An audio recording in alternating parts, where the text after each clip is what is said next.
Good evening to all of you, and thank you for joining us on 13 Plus. I'm Mary Coleman. Let's jump right into some of your stories for this evening. Now, across the country, more than 2.5 million vehicles have serious unrepaired safety recalls, and those very cars can be sold to you without the recall being fixed if you buy it used, that is.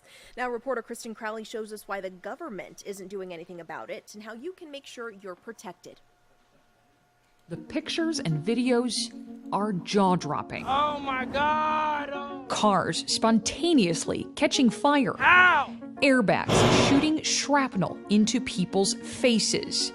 Those are just some examples of what can happen when a safety recall goes unrepaired. Anytime you go to turn, it's like a pulling kind of feeling. Jatonia Garcia experienced the danger firsthand. I saw this car and I said, that looks like a nice car on the lot. Jatonia says she wanted a used car to save money. On the outside, this Cadillac SRX looked like the perfect vehicle to her. But on the inside was a problem she had no idea existed. I felt the car do a little something. I kept telling my boyfriend, like, something, you didn't feel that? Something's weird with the tires. It was like sway across the road. Then one day, while driving through Texas, that pulling nearly led to catastrophe. I went to turn the vehicle. It kind of like did the shaking swivel on me stuff, and then we hit compact, and that's all I really remember as far as the accident goes.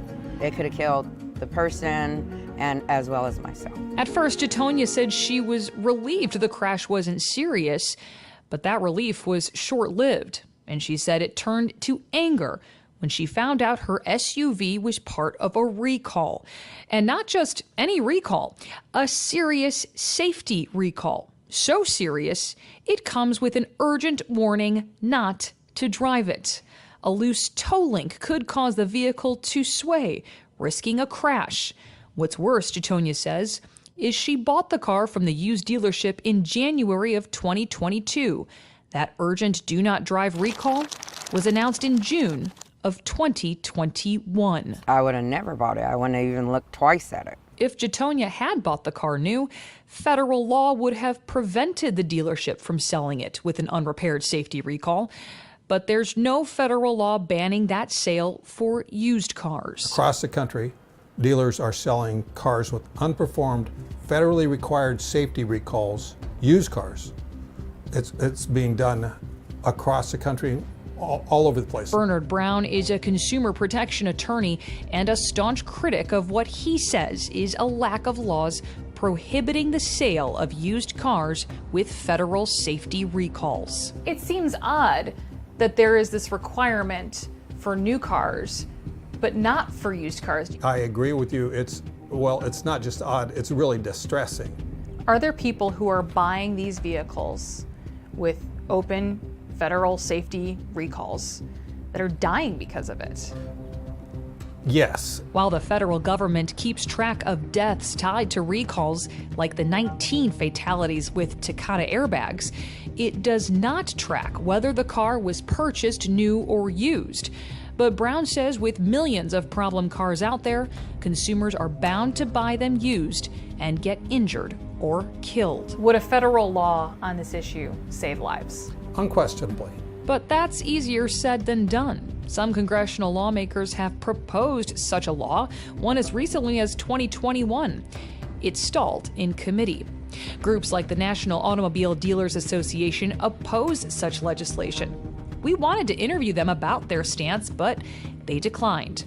The group instead pointed us to their website, which states a federal law would hurt consumers because it would devalue their trade-ins and cripple the used vehicle market. It argues there would be little impact on safety. Brown says that stance infuriates him. Are you really saying your dealers should have a car and not fix a safety recall before they sell it?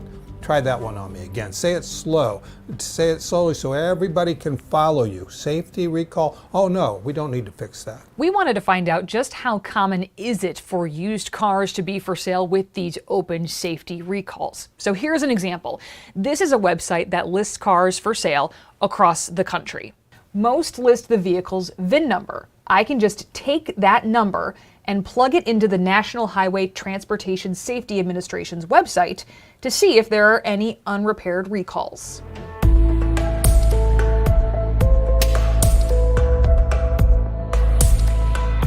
On this page alone of 20 vehicles, 6 of them, that's 30%, had open safety recalls, including this recall, warning of an urgent fire risk. We even found this example of a vehicle with a serious safety recall already sold. Even though there is no federal law, people can sue used car dealerships if they're injured or if someone's killed as a result of the unrepaired recall. But Brown says it's uncommon. People buying used cars don't have lots of money to do these battles. I would know about them if there were suits about this. There are practically none. So people can bring suits, they just don't. That's right. The wreck was hit right here. Jatonia still hopes for accountability, and she is suing. The recall on her vehicle and damage from the crash are fixed, but her faith she's driving a car that's safe is broken. It should be mandatory, and if not, I think they should have some type of consequences, because otherwise the consequences falls on the buyer.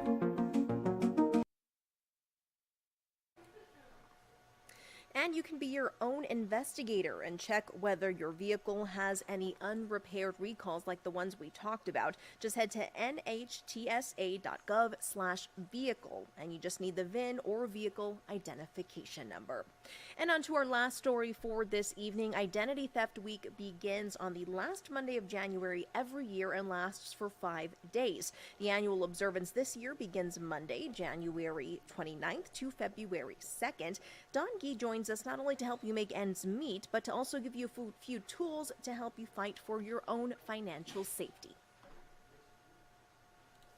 It is an awful feeling when you realize that someone has literally been creeping in and stealing your identity, and in most cases, some of your money too.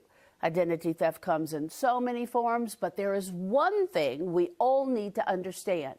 Whatever bad actors are trying to do, we can make it a lot harder if we put up available barriers and alerts. Yeah, I mean, the numbers are astronomical. The number of people affected by identity theft, the financial loss of its victims, and the damage to their credit scores just keeps adding up. It might be $500 that somebody may lose. It could be tens of thousands. It certainly costs a lot of time and energy to recover your identity. Identity theft happens when someone takes a person's private identifying information and uses it without permission. There are several forms of identity theft. Financial identity theft is the most common. And unfortunately, the thieves are getting smarter, and it makes it trickier, and you just got to be really careful. Don Silvestri, president of Debt.com, a national debt solutions company, stresses we've got to take the time, the steps, and the preemptive measures to protect our identity as much as we can.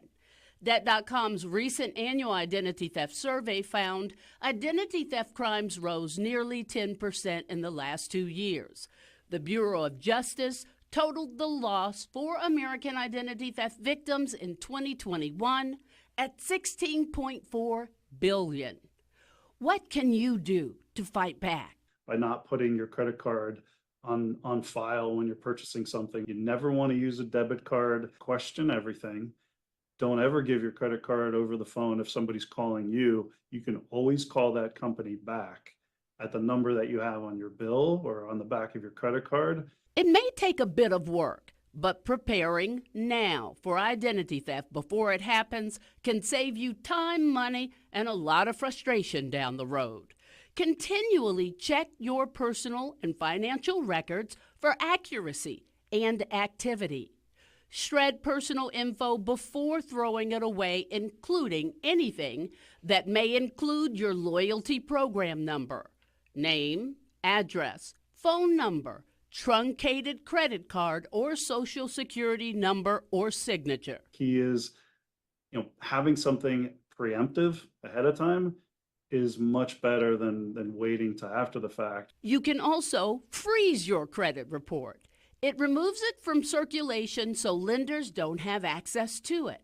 No access to your credit report keeps anything from being opened or any major purchase being made in your name. You will need to unfreeze your credit when you are ready to open any additional accounts or make a purchase that needs a credit reference. You can unfreeze your report temporarily or permanently at any time. It could take up to 6 months and even longer to recoup your identity if you're not ahead of it or you're not on top of it. And once it goes into the ether, so to speak, there's not much you can do to retract it. If you find you are a victim of identity theft, file a police report. Dispute any incorrect charges and information on your credit report. Report the theft to the Federal Trade Commission at identitytheft.gov or by calling 1-877-438-4338. You should also contact your bank to see if they have a fraud department that can begin to restore your peace of mind and your identity. Helping you make ends meet, I'm Dawn G.